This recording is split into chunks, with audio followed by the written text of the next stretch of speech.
ব্রিটেনে ২০২৫ সালে কয়েক লাখ মানুষ ডিজিটাল ইমিগ্রেশন সিস্টেমে পরিবর্তিত হতে বাধ্য হবে। ৩১ ডিসেম্বর ২০২৪ থেকে ফিজিক্যাল ইমিগ্রেশন ডকুমেন্টস বাতিল হয়ে ডিজিটাল সিস্টেমে রূপান্তরিত হতে যাচ্ছে। ৩১ ডিসেম্বর ২০২৪ সালে বহু লোকের ফিজিক্যাল ইমিগ্রেশন ডকুমেন্টসের মেয়াদও শেষ হবে। ২০২৫ সালের জানুয়ারি মাস থেকে ব্রিটেনের home office physical immigration document বাতিল করে পুরোপুরি ডিজিটাল সিস্টেমে রূপান্তরিত হবে। বিদেশি বা ভিনদেশী নাগরিকদের ভ্রমণ কাজের অধিকার প্রমাণ বা বাসা ভাড়া নিতে ডিজিটাল রেকর্ডের ওপর নির্ভর করতে হবে। এয়ারলাইন্স, ফেরি এবং আন্তর্জাতিক ট্রেন অপারেটররা ভ্রমণ ডকুমেন্ট দেখানোর সময় যাত্রীদের ইমিগ্রেশন স্ট্যাটাস স্বয়ংক্রিয়ভাবে চেক করতে পারবে। কিন্তু অধিকার কর্মী এবং বিশেষজ্ঞরা হোম অফিসারকে নিয়ে তিক্ত অভিজ্ঞতা তুলে ধরে উদ্বেগ প্রকাশ করেছেন। তবে সরকার ই-ভিসার মসৃণ স্থানান্তর নিশ্চিত করার প্রতিশ্রুতি দিয়েছে এবং ৩১ মার্চ পর্যন্ত ফিজিক্যাল ডকুমেন্টের জন্য ৩ মাসের গ্রেস পিরিয়ড ঘোষণা করেছে। ২০২৫ সালের ১ জানুয়ারি থেকে ফিজিক্যাল ইমিগ্রেশন ডকুমেন্টসের পরিবর্তে ই-ভিসা ব্যবহার করতে হবে। সরকারি ওয়েবসাইটে ভিউ অ্যান্ড প্রুফ ব্যবহার করে ইমিগ্রেশন স্ট্যাটাস প্রমাণ করতে হবে। তাছাড়া একটি শেয়ার কোড দেওয়া হবে যা অন্যদের সঙ্গে শেয়ার করে ইমিগ্রেশন স্ট্যাটাস জানানো সম্ভব হবে। যাদের ফিজিক্যাল ভিসা ডকুমেন্ট আছে তাদের ৩১ ডিসেম্বরের আগে একটি ইউকেভিআই অ্যাকাউন্ট সেট আপ করতে হবে এবং তাদের ই-ভিসার সঙ্গে ট্রাভেল ডকুমেন্টের যেমন পাসপোর্ট সংযুক্ত করতে হবে।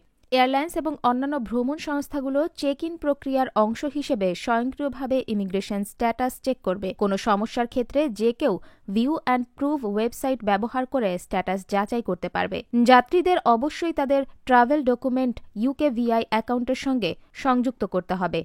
ডিসেম্বরের শুরুতে হোম অফিস জানায় ইতোমধ্যে ৩.১ মিলিয়ন মানুষ ফিজিক্যাল ডকুমেন্ট থেকে ই-ভিসায় পরিবর্তিত হয়েছে। তবে ৪ মিলিয়নেরও বেশি মানুষকে এই পরিবর্তন করতে হবে বলে ধারণা করা হচ্ছে। এর মধ্যে প্রায় ১ মিলিয়ন মানুষ এখনও তাদের আবেদন জমা দেয়নি বা ই-ভিসা সংক্রান্ত প্রয়োজনীয় ব্যবস্থা গ্রহণ করে নাই। তবে ৩১ মার্চ ২০২৫ পর্যন্ত ফিজিক্যাল ডকুমেন্টস ব্যবহার করা যাবে। এই গ্রেস পিরিয়ডটি দেওয়া হয়েছে যাতে মানুষ সমস্যাগ্রস্ত না হয় এবং তারা বিপদে না পড়ে।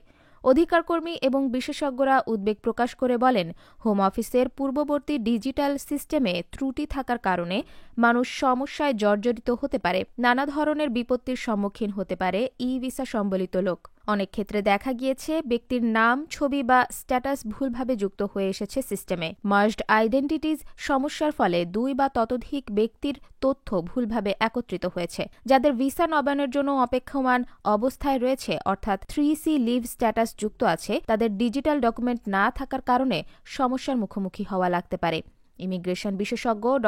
কুবা জাবলোনস্কি এই পরিবর্তন সম্পর্কে বলেন, ই-ভিসা সিস্টেম সহজ হতে পারে, তবে সিস্টেম ত্রুটি হলে ব্যবহারকারীরা সমস্যায়ও পড়তে পারেন। বিদেশি বা ভিনদেশিদের ই-ভিসা বাধ্যতামূলক লাগবে তা নিশ্চিত করেছে হোম অফিস। তাই সকল ভিনদেশিদের পরামর্শ দেওয়া হয়েছে দ্রুত ইউকেভিআই অ্যাকাউন্ট তৈরি করতে এবং সময়মতো তথ্য আপডেট করতে। যারা ই-ভিসা সম্পর্কে এখনও জানতে পারেন নাই বা জানলেও অ্যাকাউন্ট তৈরি করেনি তাদের জন্য বিভিন্ন ধরনের সমস্যা হতে পারে। ইউকে হতে ভ্রমণের সময় তাদের বোর্ডিং প্রক্রিয়া পরিচালনা করা ব্যক্তিরা অনেক ক্ষেত্রে তাতে যুক্তরাজ্যে প্রবেশে বাধা প্রদান করতে পারে। এমনকি কেউ যদি ই-ভিসায় স্থানান্তর করেও থাকেন তবুও মার্জড আইডেন্টিটি সমস্যার সম্মুখীন হতে পারেন, যা আগেও হোম অফিসের সিস্টেমে দেখা গিয়েছে। সবচেয়ে বড় উদ্বেগ হল ভ্রমণ সেবাদানকারী সংস্থাগুলো এই পরিবর্তন সম্পর্কে ওয়াকিবহাল থাকলেও তাদের সকল কর্মীরা হয়তো এই নতুন নিয়ম সম্পর্কে যথেষ্ট সচেতন নয়। এর ফলে অনেক জটিলতার সৃষ্টি হতে পারে।